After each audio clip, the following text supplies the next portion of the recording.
bersama-sama, khususnya menyimak serta juga dalam hal ini mungkin harapannya mengambil esensi baiknya begitu ya Pak Ustadz dari tema pengajian kita sore ini sekaligus juga doa bersama yaitu menggapai suksesi kelulusan uji kompetensi dan kemuliaan hidup melalui sinergi pendidikan dan doa.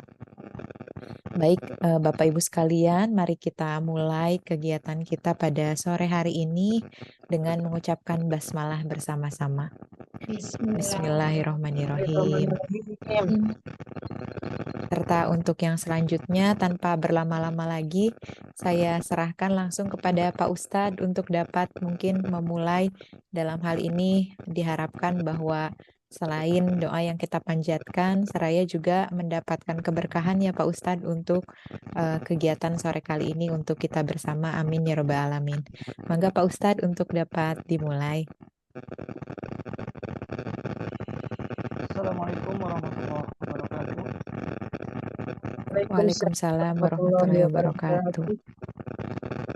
Alhamdulillah, nahmaduhu wa nasta'inuhu wa nastaghfiruh wa na'udzu billahi min shururi anfusina wa min sayyiati a'malina. May yahdihillahu fala mudilla lahu wa may yudlil fala hadiya lahu.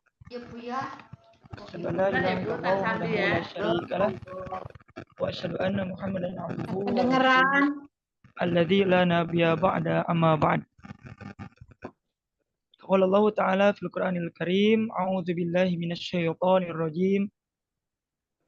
Ya ayyuhalladzina amanu taqullaha haqqa tuqatih wa la tamutunna illa wa antum muslimun.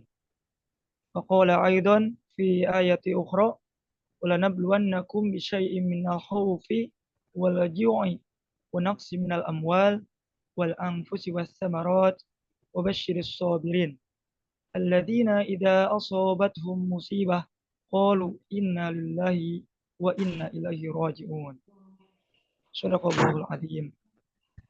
Udah masuk Ibu semuanya ya suaranya? Ada? Sudah Pak Ustadz, sekarang sudah lebih jelas. Tadi mungkin Oh, iya. sedikit agak jauh Pak Ustadz soundnya. Oh iya. Mangga Pak Ustadz. Baik, kita lanjutkan ya. Pertama, puji dan syukur kita panjatkan kehadirat Allah Subhanahu wa taala yang telah memberikan kita semuanya bermacam-macam kenikmatan, mulai dari nikmat yang kecil sampai nikmat yang sangat besar kita rasakan.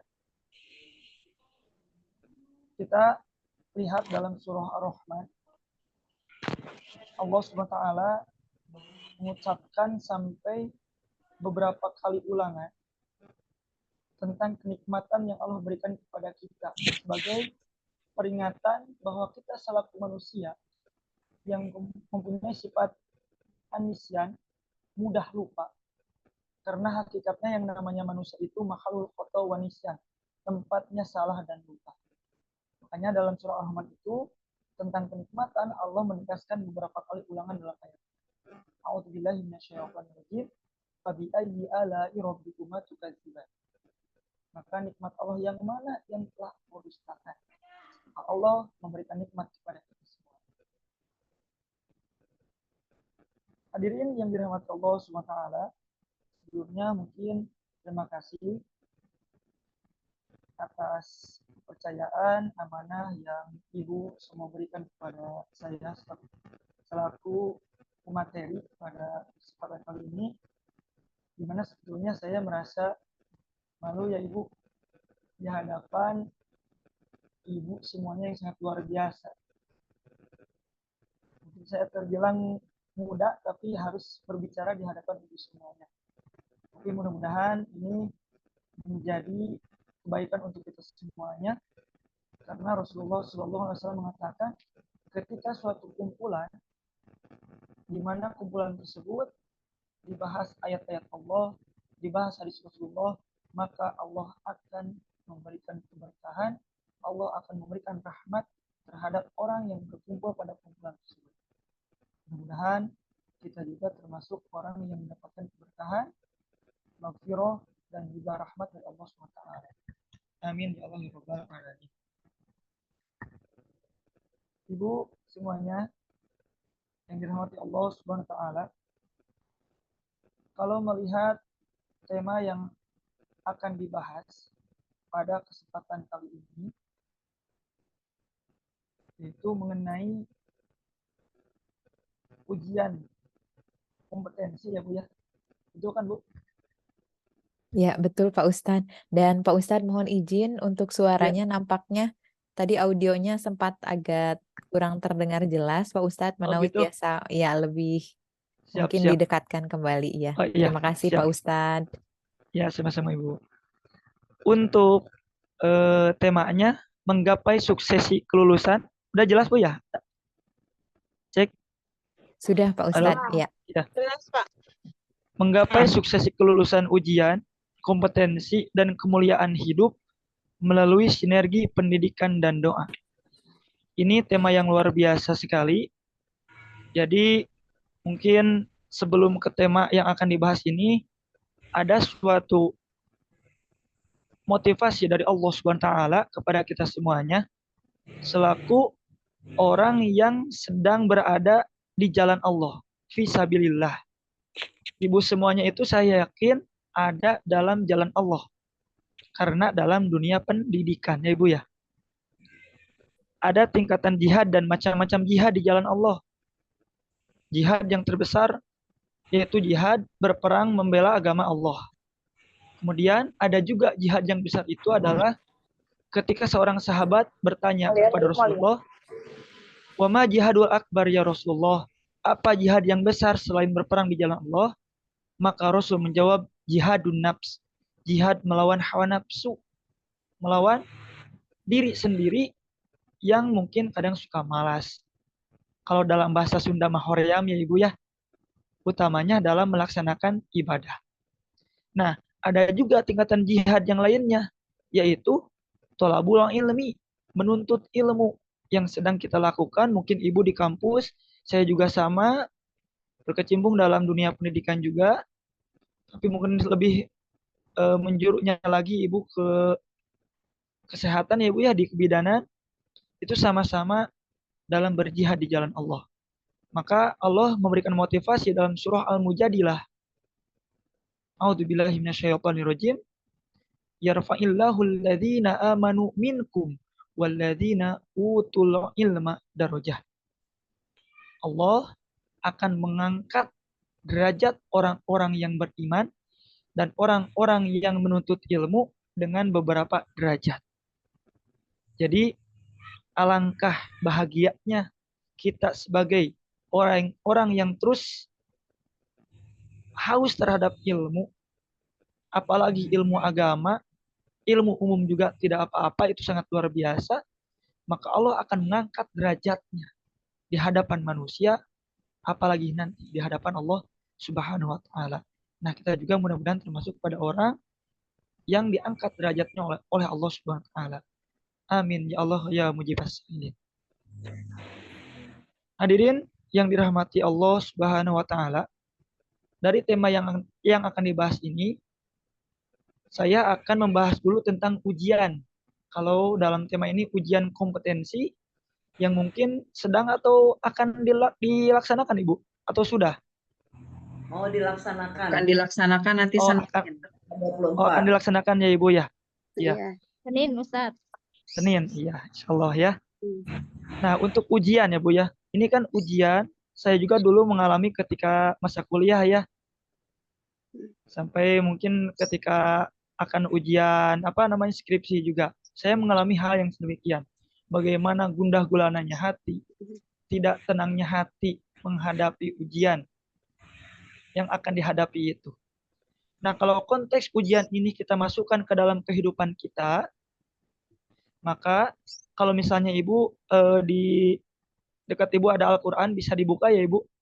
Surah Al-Baqarah ayat 155 sampai ayat 157. Nah, ujian yang akan Ibu hadapi itu kita tarik dulu ke dalam kehidupan kita. Karena manusia ketika lahir ke alam dunia pasti akan bertemu dengan yang namanya ujian. Tidak ada seorang pun manusia yang tidak akan terlepas dari yang namanya ujian, cobaan, ataupun musibah. pasti akan mengalaminya. Karena itu sudah merupakan fitrah dari Allah Subhanahu wa taala yang harus dihadapi, diterima oleh setiap manusia. Hadirin yang dirahmati oleh Allah Subhanahu wa taala, dalam ayat 155 sampai 157 itu Allah menyampaikan, A'udzubillahi minasyaitonirrajim. Walanabluwannakum bisyai'in minal khaufi wal-ju'i wa naqsi minal amwal wal anfusi was samarat wa basyirus sabirin. Itu dalam ayat ke-155-nya. Yang artinya, dan sungguh kami, kata Allah, telah memberikan cobaan, ujian, bahkan musibah kepadamu. Apa saja ujiannya? Minal khauf. Nah ini, dari rasa takut, khawatir, cemas. Ini mungkin yang dirasakan oleh hadirin semuanya ya, ketika akan menghadapi ujian ya Bu ya. Sama, saya juga mengalaminya. Minal khaufi, dari rasa takut, cemas, gelisah. Wal ju'i, dan dari rasa lapar. Allah memberikan ujian kan berupa kekurangan makanan juga. Wa naqsi minal amwal, dan ujian dari berkurangnya harta yang kita miliki. Wal anfusi, bahkan Allah memberikan ujian dengan hilangnya nyawa kita. Apakah itu dengan penyakit atau misalnya mati secara mendadak. Wal anfusi was samarot, dan dari kekurangan buah-buahan.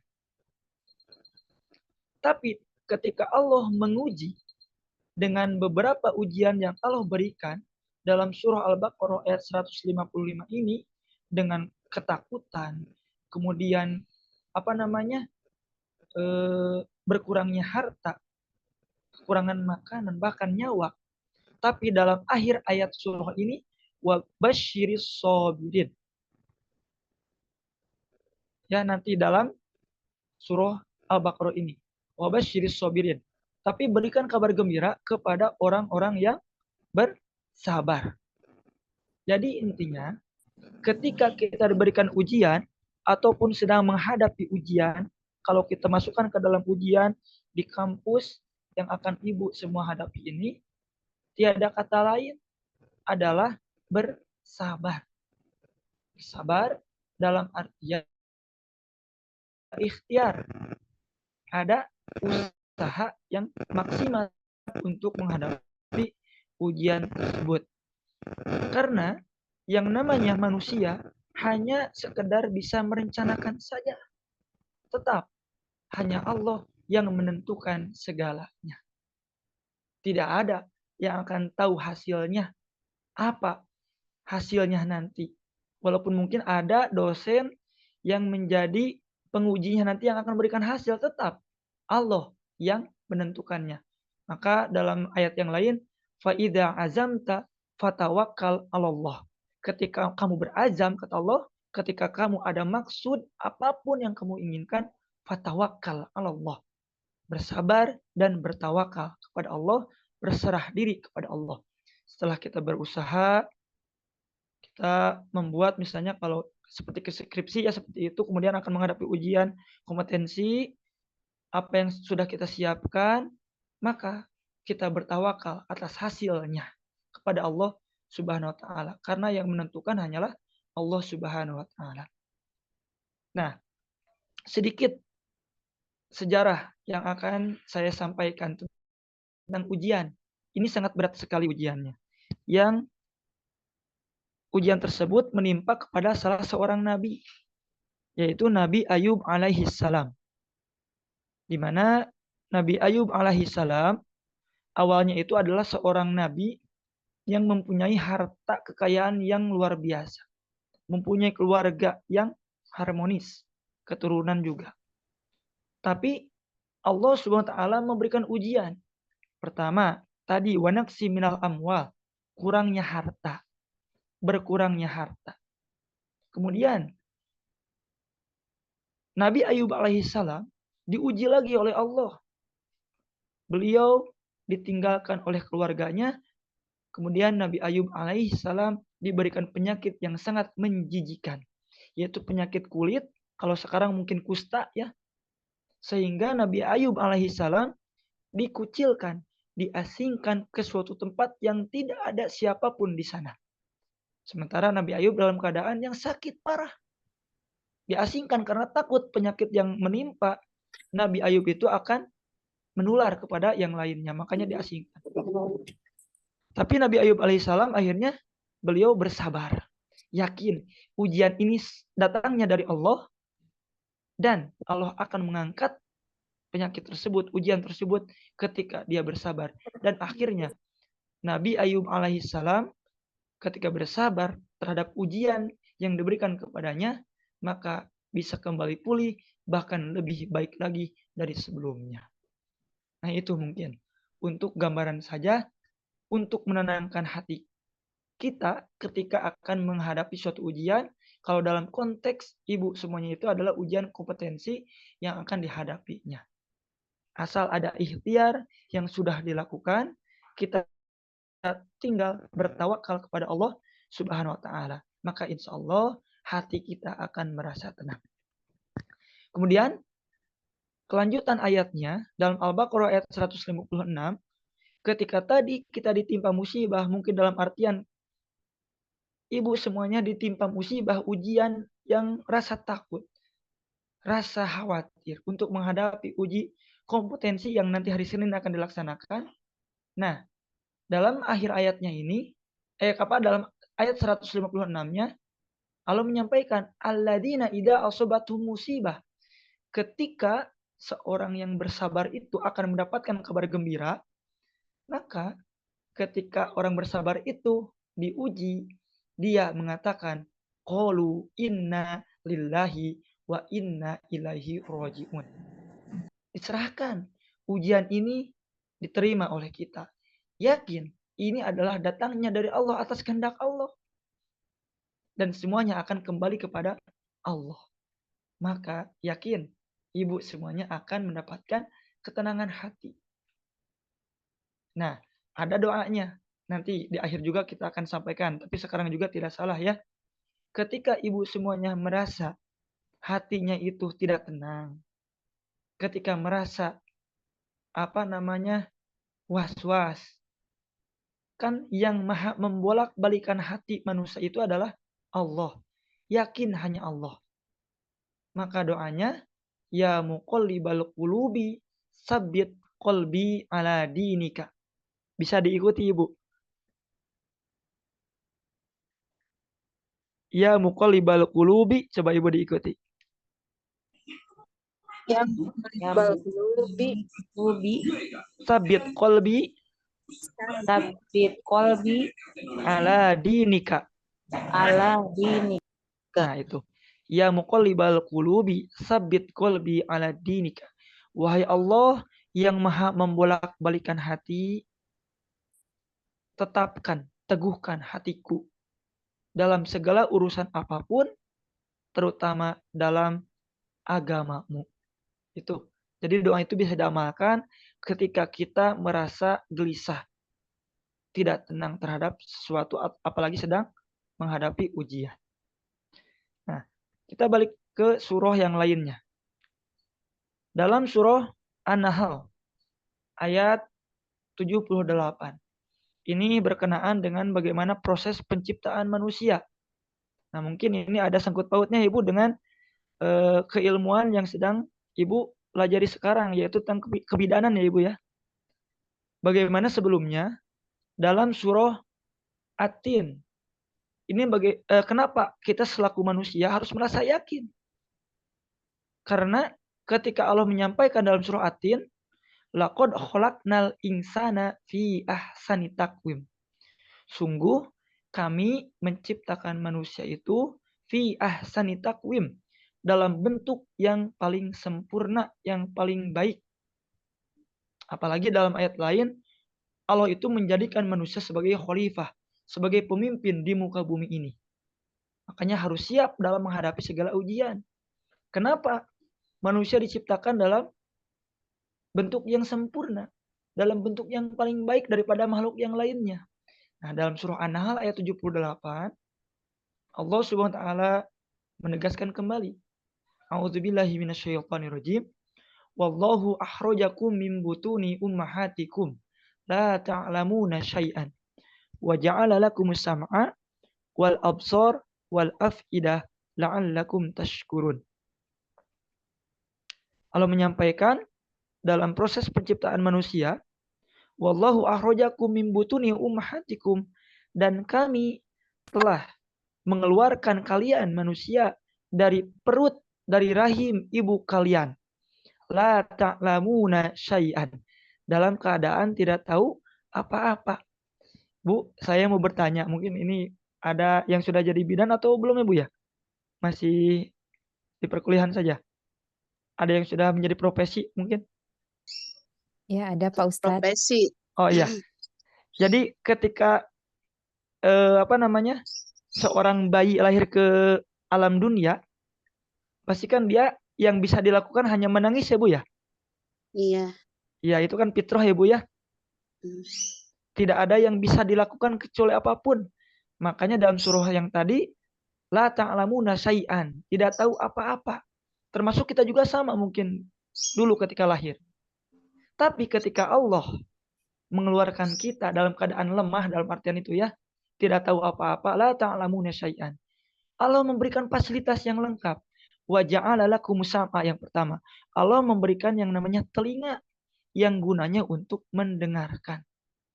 Kemudian wal absor, yang kedua, Allah memberikan mata yang bisa kita gunakan untuk melihat. Wal afidah, dan ini yang paling penting, Allah memberikan hati. Selain dalam ayat yang lain ada Allah memberikan akal fikiran kepada manusia sebagai penyempurna bentuk yang diberikan oleh Allah, Al-Musawwir, Allah yang Maha Pembentuk. Apa tujuannya Allah menciptakan manusia dalam keadaan yang sempurna itu? La'allakum tashkurun, supaya kita semuanya bisa bersyukur kepada Allah Subhanahu wa taala. Makanya dari itu kita tarik dari ayat yang tadi disebutkan dalam An-Nahl 78 itu, kita harus siap Ibu dalam menghadapi ujian. Apalagi fasilitas yang ada dalam tubuh kita itu adalah sangat komplit. Ya. Tadi kan kita dalam keadaan lemah lahir. Kita kan berusaha. Dari kecil juga kita sudah bisa berusaha menjadi lebih kuat lagi. Yang tadinya tidak bisa berdiri, bisa berdiri. Mungkin ya untuk urutannya. Bisa berjalan juga. Sampai sekarang kita bisa mendengar, bisa melihat dengan jelas, bahkan bisa berbicara dan bisa memahami dengan hati dan akal kita. Nah, makanya motivasi yang sangat luar biasa dari Allah. Dari surah An-Nahl ini. Kita mempunyai potensi yang besar. Jangan merasa lemah ketika akan menghadapi ujian.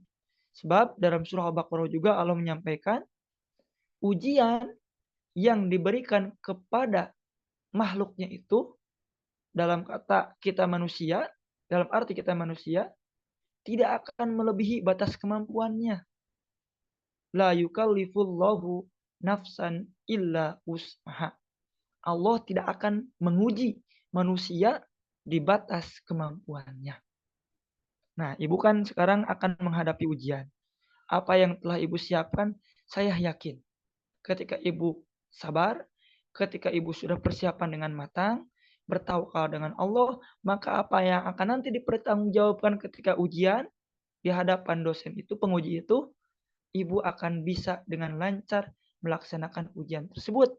Karena itulah kemampuan Ibu yang akan diuji. Tidak akan terlepas dari batas kemampuan Ibu sendiri. Itu mungkin ya untuk motivasi yang pertama mengenai doa. Kemudian dalam tema menggapai suksesi kelulusan ujian, ujian kompetensi, dan kemuliaan hidup. Nah ini luar biasa. Kemuliaan hidup. Yang bagaimana sih orang yang hidupnya mulia itu?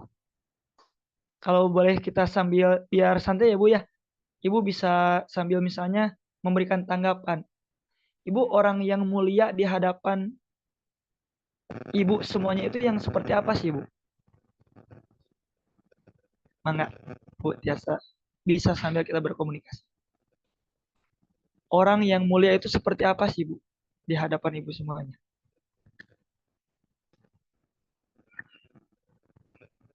Cek, halo. Ya Pak Ustadz, mangga ibu-ibu sekalian atau adik-adik di sini mahasiswa yang sudah Oh iya ya, bergabung.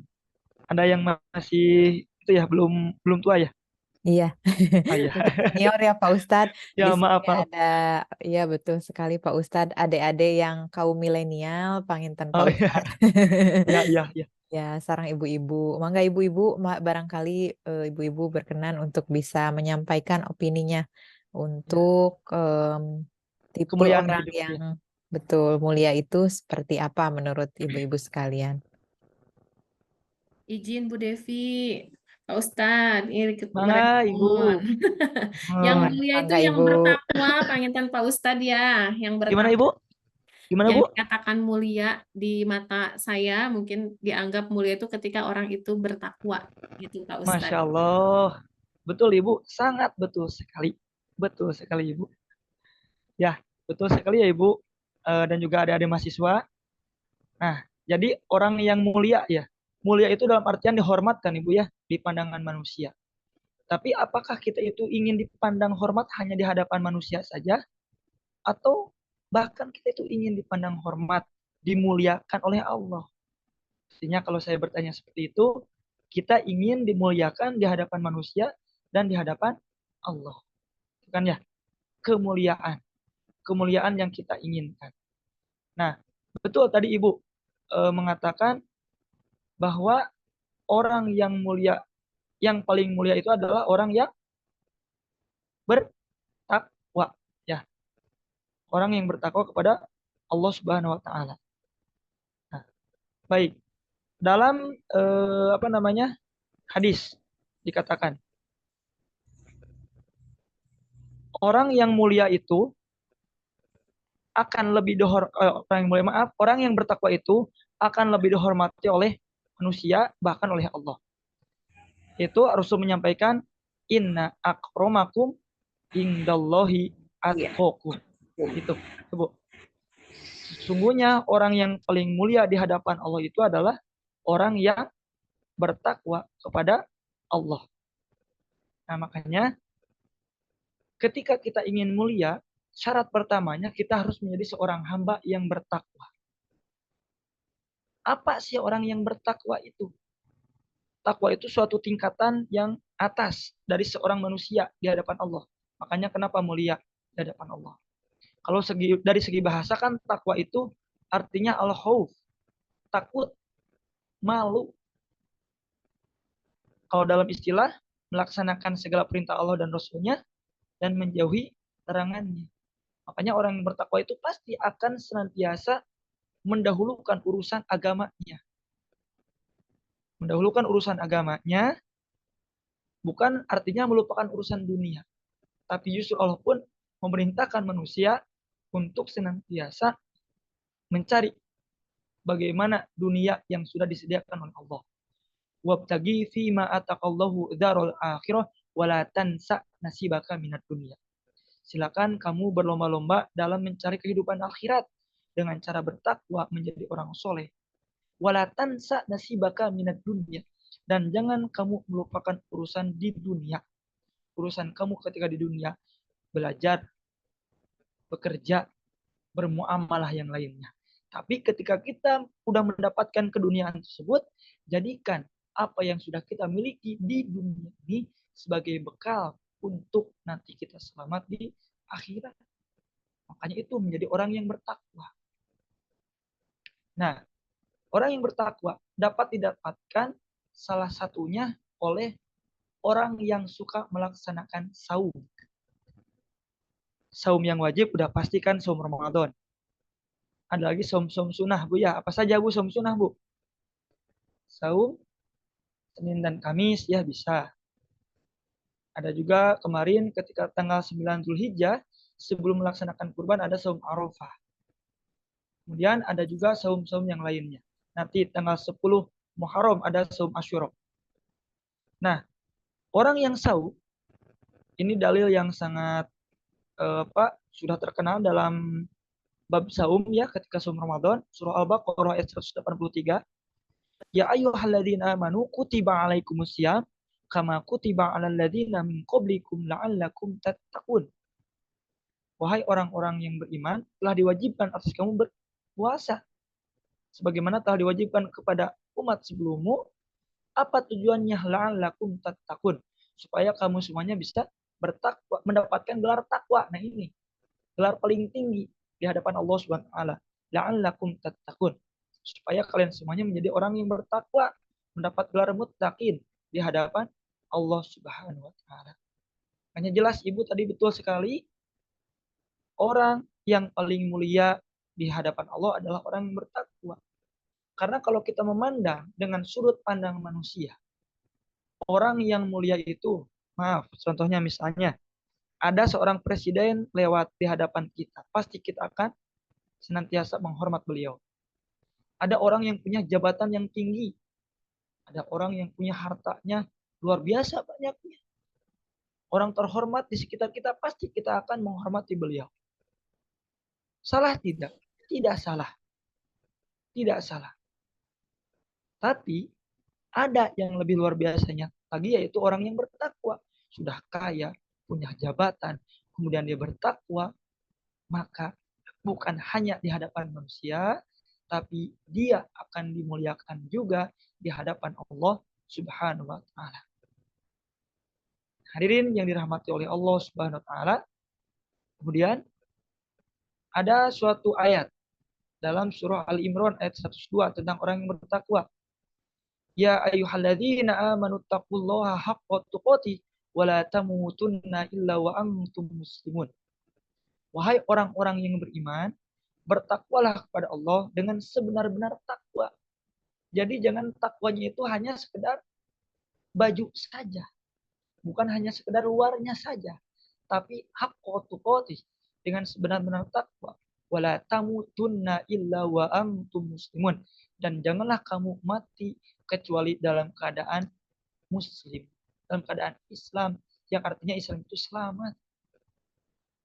Kemudian dalam suatu hadis Rasulullah SAW menyampaikan, ini dalam hadis riwayat Ahmad dan Tirmidzi, di mana Rasul memerintahkan kepada kita semuanya, kita harus bertakwa dimanapun dan kapanpun kita berada. Dalam kondisi apapun nih, sekarang kan Ibu sedang menghadapi ujian, akan menghadapi ujian, tentunya tadi ada rasa khawatir. Tetap jangan sampai menghilangkan ketakwaan dalam diri kita.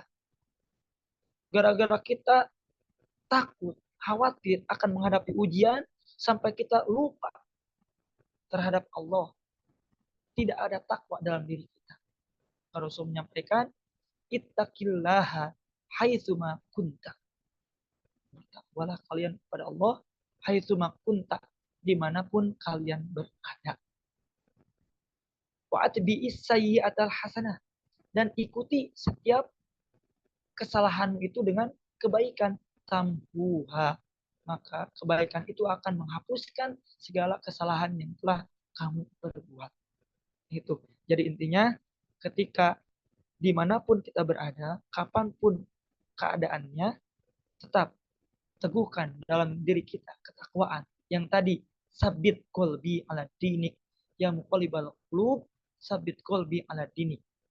Wahai Allah yang maha membolak-balikan hati manusia, tetapkan hatiku dalam ketakwaan kepadamu, keimanan kepadamu, senantiasa istiqomah ibadah kepadamu, dan dalam menegakkan agama. Tuh, jadi jelas untuk orang yang paling mulia di hadapan Allah Subhanahu wa taala, yaitu orang yang takwa. Maka dengan takwa kita akan menggapai kemuliaan. Selanjutnya, kemuliaan yang akan didapatkan oleh kita itu adalah dalam kehidupan, yaitu dari ilmu. Ilmu yang sedang kita cari. An talabul ilmi fardhatun ala kulli muslim, Rasulullah. Menuntut ilmu itu adalah suatu kewajiban bagi setiap muslim dan muslimah. Bahkan dalam hadis lain, yang namanya menuntut ilmu itu tidak ada batasan usia, tidak ada batasan ruangnya juga. Mungkin kalau kita melihat ya, dalam batasan ruang, anak masuk TK, masuk PAUD, kemudian SD, SMP, SMA, perguruan tinggi, sampai menjadi gelar doktor atau profesor, itu batasan ruangnya. Tapi ternyata, kata Rasulullah, utrubul ilma minal mahdi ilal lahdi. Yang namanya menuntut ilmu itu tidak ada batasan waktu dan tempat. Dari mulai kita lahir sampai kita akan meninggal dunia. Ilmu masih bisa kita cari. Termasuk mungkin kalau kita di sekolah, ada yang menjadi seorang pengajar. Kita transfer ilmu dengan peserta didik kita. Nah, di tempat yang lain juga, misalnya di pasar, ataupun di tempat-tempat umum yang lainnya. Ada orang yang meminta ilmu kepada kita. Apakah itu ilmu agama, ataupun ilmu yang umum. Sesederhana pun itu ilmu, maka manfaatkan oleh kita. Karena itu akan menjadi amal yang soleh untuk kita semuanya. Nah, dalam hadis yang lain Allah menyampaikan, Rasul menyampaikan, ada 3 amalan yang tidak akan terputus pahalanya ketika kita meninggal dunia. Ibu, kalau seorang manusia meninggal dunia, maka dia akan terlepas dari urusan keduniaannya. Tidak akan bekerja lagi. Tidak akan makan minum lagi. Bahkan tidak akan ibadah lagi. Yang ada kan orang yang meninggal dunia itu bukannya sholat, tapi disolatkan. Tapi ketika 3 amalan ini dimiliki oleh seorang manusia ketika hidup di alam dunia sebelum meninggalnya, maka walaupun orang tersebut sudah meninggal, dia tidak akan terputus pahalanya, akan terus mengalir untuk orang yang meninggal tersebut. Yang pertama, sodaqotun jariyah, bersodakoh kepada fakir miskin, kepada anak yatim piatu, ke masjid, ke madrasah. Yang kedua nih, al-ilmu yantafa'u bih, ilmu yang bermanfaat. Dan yang ketiga, wawaladun solihin yad'ulahu, anak yang soleh, kita mempunyai anak yang soleh yang senantiasa mendoakan kita. Dari ketiga amal jariah tersebut, satu, yaitu al-ilmu yantafa'u bih, ilmu yang bermanfaat. Ibu misalnya berprofesi sebagai bidan yang sangat luar biasa. Jasanya itu terhadap sesama manusia. Khairun nas anfa'uhum linnas. Sebaik-baik di manusia yang bisa memberikan manfaat kepada manusia yang lain, termasuk ibu semuanya. Dengan profesi ibu sebagai bidan, kemudian berbagi ilmu, bahkan memberikan jasanya bagi orang yang melahirkan, ini menjadi jariah. Maka nanti ketika ibu meninggal dunia, amal yang ibu atau ilmu yang ibu miliki ini akan menjadi jariah yang akan menyelamatkan ibu di dunia, bahkan nanti akan masuk dalam surga. Tuh. Jadi selain orang yang bertakwa, orang yang akan diangkat derajatnya atau dimuliakan, mendapatkan kemuliaan hidup, yaitu orang yang berilmu. Bu, saya boleh bertanya lagi ya Bu ya? Kepada Ibu semuanya boleh? Boleh Pak Ustadz. Ibu, kalau dipilih antara 2 pilihan, Ibu mau pilih harta atau ilmu? Silakan. Ilmu. Oh, Kalau saya pilih dua-duanya ya. Iya, dua-duanya Ustaz. dua-duanya. Ya, Pilih dua-duanya ya. ilmu. Tapi yang lebih penting ya, dari kedua pilihan tersebut antara ilmu, harta dan ilmu, ya sepakat. Kita harus lebih memilih ilmu. Kita bayangkan ya Bu ya, ketika seseorang yang mempunyai harta. Nah, dalam hadis riwayat Imam Tirmidzi, ada 7, Rasul menyampaikan ada 7 hal yang akan dilewati, yang akan dihadapi, bahkan mungkin sekarang sudah dilewati oleh kita semuanya ketika hidup di dunia ini. Yang pertama, kaya ya Bu ya. Yang kedua, miskin. Ketiga, masa tua. Yang keempat, penyakit. Yang kelima, maut. Al-maut, mati. Yang keenam, masa turunnya Dajjal. Yang ketujuh, yaitu kiamat kubro. Nah, Rasul menyampaikan dalam riwayat Imam Tirmidzi seperti itu. Nah, benghar, kaya. Kaya yang seperti apa? Nah, kalau berbicara tentang harta, kan ini harta pasti akan berhubungan dengan keduniaan. Salah nggak kita menjadi orang kaya? Orang Islam yang kaya, salah nggak Bu? Bahkan diwajibkan orang Islam itu harus kaya. Dahulu Rasul ketika menyebarkan agama Islam, berdakwah dengan sangat luar biasa banyak tantangannya, Rasul juga memerlukan dana. Makanya ada para sahabat, beberapa sahabat yang menjadi penyokong dakwahnya Rasul, yang mendanai dakwahnya Rasul. Salah satunya yaitu Abdurrahman bin Auf, di mana dia memberikan semua harta, sebagian bahkan semua hartanya untuk membela agama Allah, mendukung Rasul dalam berdakwah. Nah, makanya kaya itu wajib. Harta harus kita miliki, tapi ketika kita memiliki harta itu, bagaimana sikap kita selaku orang yang beriman? Karena yakin harta juga ujian buat kita, Bu. Bukan hanya ujian yang lainnya tadi, ya. Kan dari kekurangan harta, wanaksi minal amwal. Kalau harta yang kita miliki hanya untuk diri sendiri, tidak dibagikan kepada yang membutuhkan, itu akan sia-sia. Tidak akan berkah harta kita. Nah, tapi dalam keadaan kaya, maka harta kita harus dibagikan kepada haknya yang lebih membutuhkan. Nah, orang yang mempunyai harta pasti tidak akan mempunyai kegelisahan.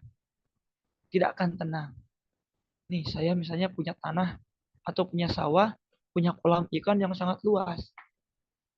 Terus, qadarullah turun hujan, musim hujan. Pasti ketika akan tidur, orang yang punya kolam tersebut tidak akan tenang. Aduh, gimana ya ini kolam, takutnya nanti ikannya itu jadi hanyut. Atau misalnya punya toko yang luar biasa besarnya gitu kan ya, atau perusahaan. Aduh, lupa ini udah dikunci belum ya? Ada satpam yang jaga nggak ya? Pasti akan ada yang namanya rasa khawatir, ujian tersebut. Tapi kalau kita memilih ilmu luar biasa. Ketika harta, misalnya, kita punya uang 5 juta ya Bu ya. Uang 5 juta itu, uang 5 juta itu kita berikan misalnya kepada saudara kita. 1 juta. Pasti akan berkurang dari nominal 5 juta menjadi 4 juta. Ada berkurangnya. Walaupun itu diberikan secara ikhlas. Tapi kalau ilmu, luar biasanya ilmu. Kenapa tadi Allah mengangkat derajat orang-orang yang berilmu? Ketika ilmu, mau ilmu umum, mau agama apalagi, ada orang yang meminta ilmu atau nasihat. Kan ilmu itu bisa berupa nasihat. Meminta nasihat kita dengan ilmu yang kita miliki, maka ilmu yang kita berikan, transfer ilmu yang kita berikan kepada orang yang membutuhkan ilmu itu, bukannya kita jadi berkurang, tapi justru ilmu tersebut akan makin bertambah. Yakin dengan seyakin-yakinnya, Bu. Ibu berprofesi sebagai bidan. Ada mahasiswa semuanya yang akan menjadi seorang bidan. Nah, ketika misalnya ada nih ilmu yang sudah dimiliki oleh ibu dan adik mahasiswa semuanya, kemudian di tetangga, di rumah, ada yang membutuhkan ilmu kita. Aduh, gimana ya ini? Misalnya ada orang yang hamil, tapi ada yang dirasakan tapi tidak tahu harus bagaimana caranya. Sementara kita sudah punya ilmunya, silakan bagikan ilmu tersebut. Maka ilmu tersebut akan bermanfaat, akan menjadi jariah, bahkan akan makin bertambah lagi.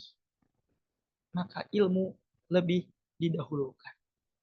Tapi Imam Al-Ghazali menyampaikan ada ternyata tingkatan. Apabila kamu menjadi seorang berilmu, tapi ada yang harus didahulukan, yaitu adab. Adab bukan azab, tapi adab ya Bu ya. Adab itu akhlak. Orang yang berilmu, kemudian dia punya akhlak, sopan santun, maka dia lebih sempurna lagi, lebih mulia lagi kehidupannya. Nah, itu mengenai ilmu. Jadi tadi yang mulia di hadapan siapa? Manusia, dan di hadapan Allah itu pertama apa Bu? Orang yang bertakwa ya. Kemudian orang yang mempunyai ilmu, sehingga Allah akan mengangkat derajat orang yang berilmu. Nah, tidak terasa ya sekarang sudah mau 1 jam. Tinggal yang terakhir nih, mengenai doa sinergi dengan pendidikan dan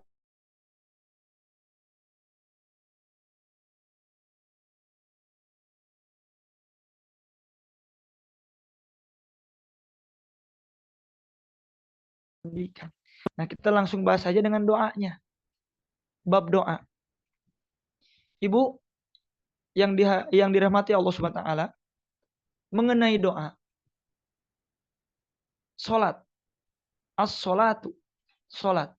Salat itu menurut bahasa artinya doa. Jadi salat yang kita laksanakan, salat wajib yang 5 waktu, kemudian salat yang sunnah juga, salat itu adalah doa. Karena apa yang kita baca ketika kita sedang melaksanakan salat dari mulai takbiratul ihram sampai kita salam, itu merupakan doa. Makanya nah kita tarik lagi ke ujian yang akan dihadapi oleh ibu dan adik mahasiswa semuanya ya. Ketika kita semuanya akan menghadapi ujian, ya ini ujian kompetensi khususnya, perbanyak sholat, Bu. Dalam artian sholat sunnah juga ditambahkan. Ketika kita gelisah, gundah, galau, ya, hariwang, bahasa Sunda namanya, ketika akan menghadapi ujian ini, maka sholat. Silakan sholat. Bermunajat kepada Allah. Karena sholat itu artinya doa. Doa yang kita panjatkan kepada Allah secara langsung. Kan ibadah itu ada yang mahdoh, ada guer mahdoh. Ada ibadah yang hablum minan nas, ada yang hablum minallah. Ibadah yang hablum minallah, minan nas, yang berkaitan dengan manusia bermuamalah, saling tolong menolong, zakat, kan itu merupakan ibadah guer mahdoh, berkurban kemarin. Nah, yang ibadah mahdoh kita langsung kepada Allah, yaitu sholat. Kita sholat itu seolah-olah kita berhadapan dengan Allah. Contohnya gini. Ketika kita sholat, ketika kita sedang melaksanakan sholat, seperti halnya kita akan menghadapi penguji atau dosen penguji atau seorang karyawan akan menghadapi bos. Bu, bertanya lagi ya. Kalau ibu misalnya menghadapi nanti ujian kompetensi, menghadapi dosen, apakah ibu akan berdandan seadanya? Misalnya pakai daster, Bu.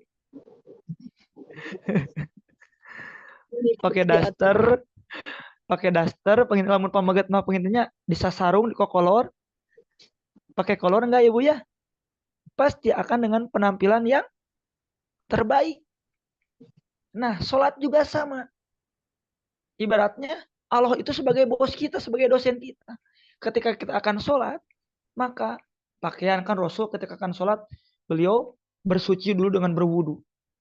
Sampai misul dufri, walaupun sebesar kuku, dalam kulit tidak ada yang terbasuh oleh air, misul dufri sebesar kuku, maka tidak sah sholatnya. Saking harus seriusnya akan melaksanakan sholat. Rasul memakai baju yang terbaik, bukan baju yang paling baru, Bu. Baju yang terbaik, baju yang paling nyaman Rasul pakai. Rasul biasanya memakai warna putih. Kemudian memakai wangi-wangian. Karena apa? Rasul akan berhadapan dengan penciptanya. Dengan Tuhannya, yaitu Allah. Kemudian Rasul berdoa dengan cara melaksanakan sholat. Dari mulai takbiratul ihram, bertakbir, sampai ke salam. Itu doa. Silakan. Apakah misalnya doa tersebut, dalam sholat tersebut bisa ditambahkan doa? Bisa, Bu. Asal sholat itu tidak sah ketika sholat itu ada tambahan ucapan yang lainnya, misalnya dengan yang tidak dicontohkan oleh Rasul misalnya. Dalam sholat misalnya, kita berbicara bahasa Indonesia atau Sunda misalnya. Ngobrol dengan orang yang di sekitar kita. Itu kan batal.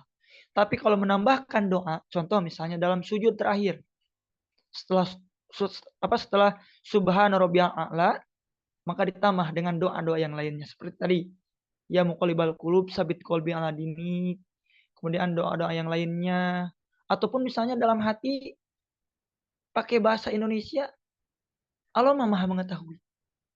Itu ya, apa yang kita ucapkan. Asalkan jangan waktu sholat itu, ya Allah, saya minta ini, ya Allah, tolong luluskan. Tidak bisa seperti itu. Harus ada etikanya. Nah, itu doa. Mungkin untuk sementara, sebelum ke akhir pembahasan, ada yang mau disampaikan dulu, Ibu, semuanya? Baik, terima kasih Pak Ustadz. Dan kembali kepada ibu-ibu serta adik-adik mahasiswa, barangkali sebelum kita tutup sesi kali ini.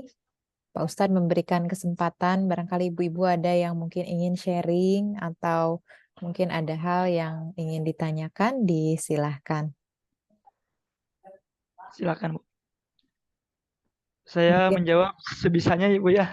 ya, Ya, mungkin Pak Ustadz kalau sedikitnya terkait dengan psikologi gitu ya Pak Ustadz, rasanya tidak akan salah mungkin ya Pak Ustadz jika seseorang yang akan ujian atau khususnya ibu-ibu serta adik-adik di sini timbul kekhawatiran Pak Ustadz, biasanya mungkin itu barangkali ini juga mewakili perasaan dari ibu-ibu yang ada di sini gitu Pak Ustadz. Adakah mungkin doa Pak Ustadz barangkali yang bisa kita panjatkan khususnya untuk ketenangan jiwa ya Pak Ustadz ya, menjelang pelaksanaan ujian di hari Senin nanti khususnya untuk ibu-ibu profesi saat ini.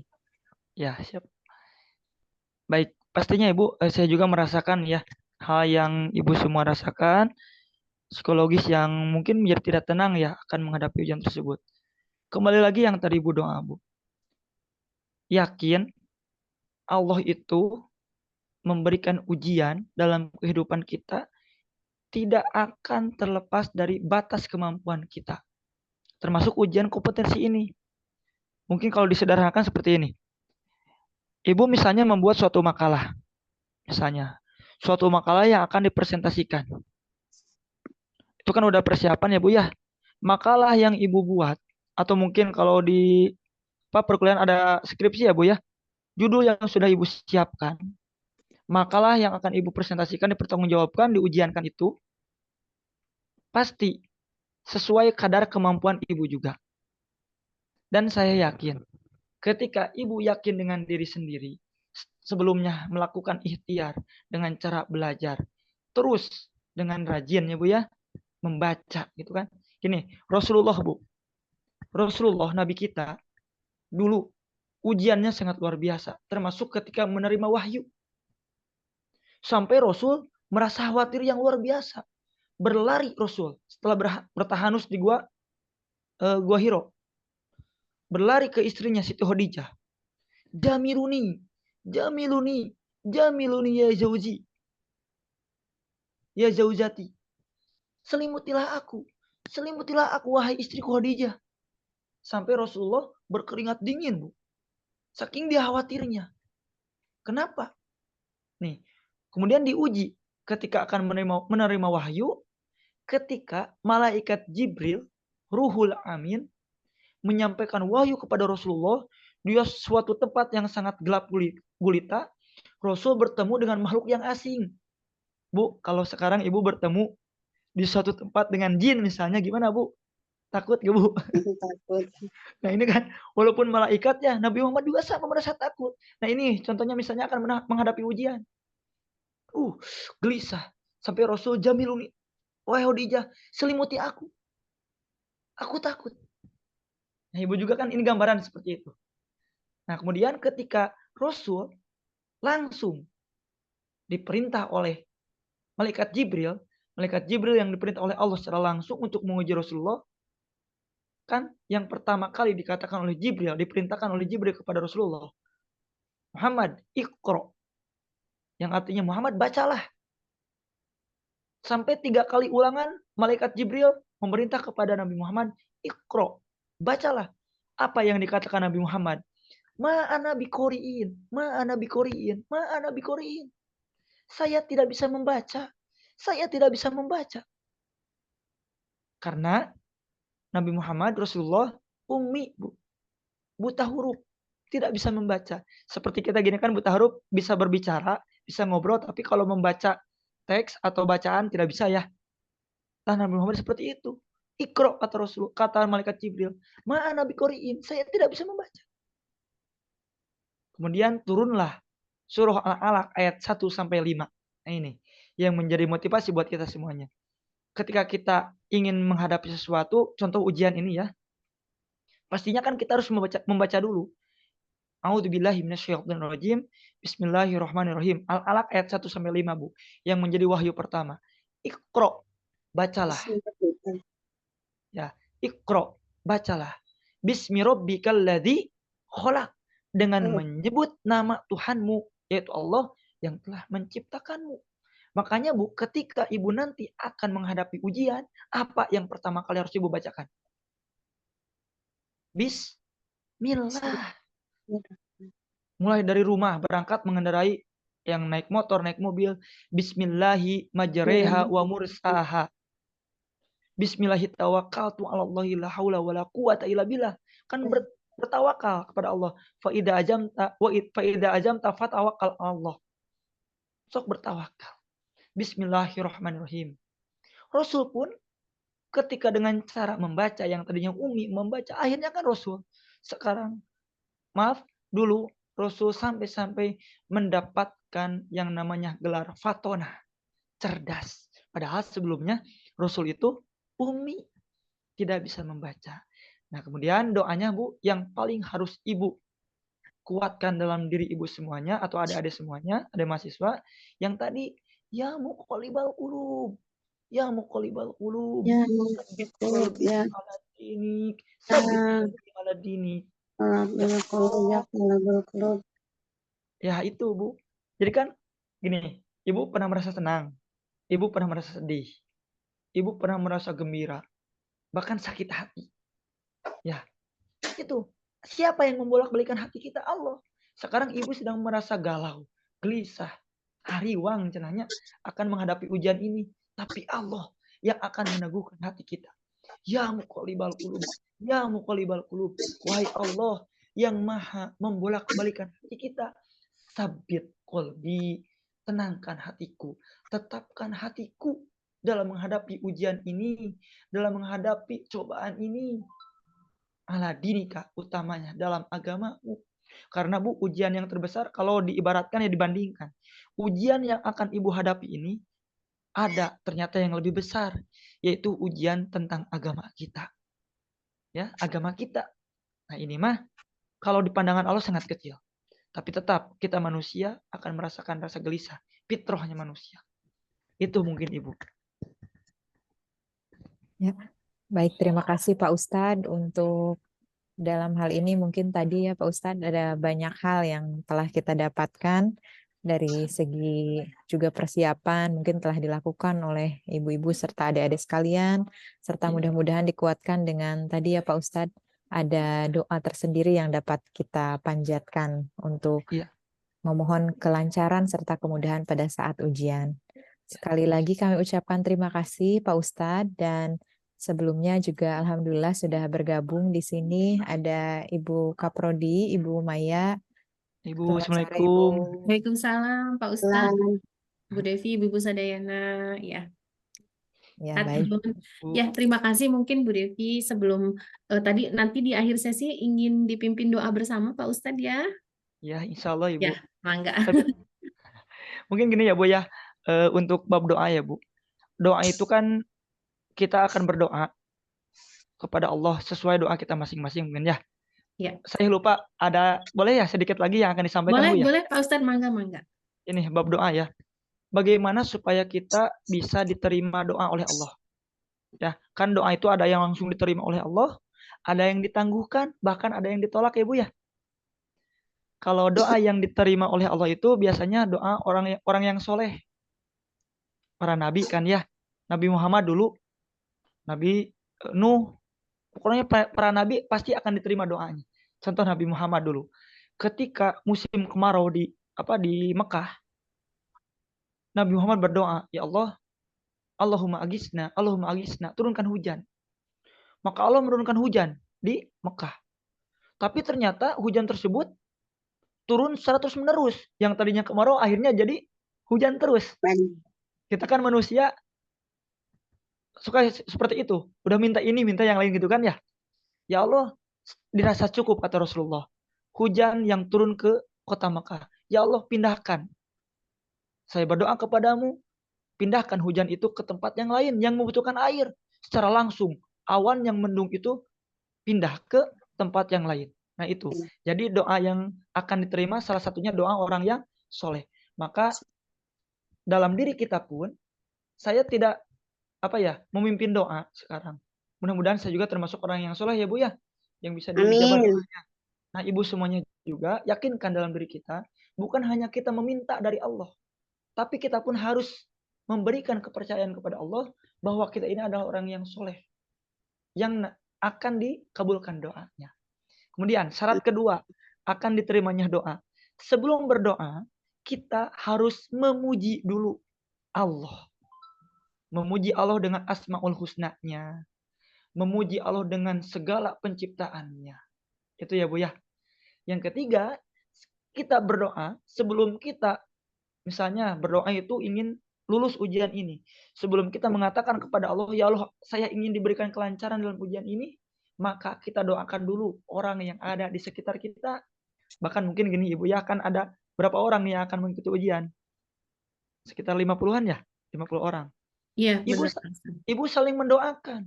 Ya Allah, teman saya ini semoga sebelum kita mendoakan diri sendiri ya, teman kita diberikan kelancaran, teman yang lain, bahkan tetangga kita diberikan keberkahan dalam ilmunya, dalam rezekinya, dilancarkan segala amalannya.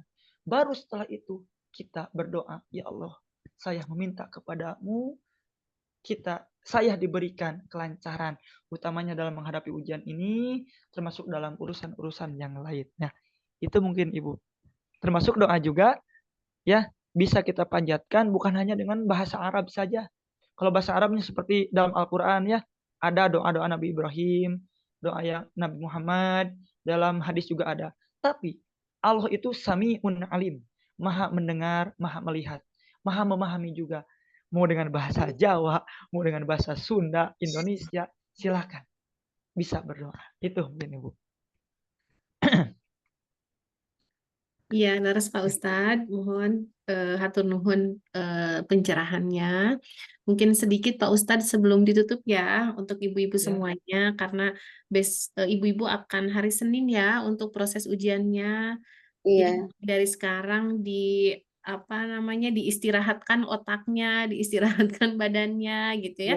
Supaya nanti ya pada saat hari Senin ibu-ibu bisa melaksanakan ujian dengan prima gitu. Dan mungkin dari saya Pak Ustadz hatur nuhun waktu yang telah disediakan oleh Pak Ustadz. Tadi banyak hal juga yang memberikan keyakinan gitu ya bahwa ini adalah salah satu ikhtiar. Kita juga harus memberikan yang terbaik untuk diri kita gitu ya dengan mendoakan diri kita sendiri dengan bahasa apapun gitu ya Pak Ustadz ya. Bisa. Ya, Kalau mohon. misalnya bisa dengan doa yang sudah apa silakan. Tapi dengan bahasa kita pun bisa dipanjatkan kepada Allah. Iya, mungkin itu saja Bu Devi. Ibu-ibu semangat ya semuanya ya. Karena juga saya di sini sedang mengawas yang akan ujian kompetensi juga sama. Dan begitu melihat peserta begitu stres juga sama, tapi saya yakin ibu-ibu semua sudah tenang ya. Apapun hasilnya itu yang terbaik dari Allah karena kita sudah berikhtiar secara maksimal. Itu saja mungkin Pak Ustadz. Mangga Bu Devi. Baik, terima kasih Ibu. Alhamdulillahirrabbilalamin. Terima kasih khususnya kepada Pak Ustadz yang tadi sudah banyaknya sekitar 1 jam tanpa terasa ya Pak Ustadz.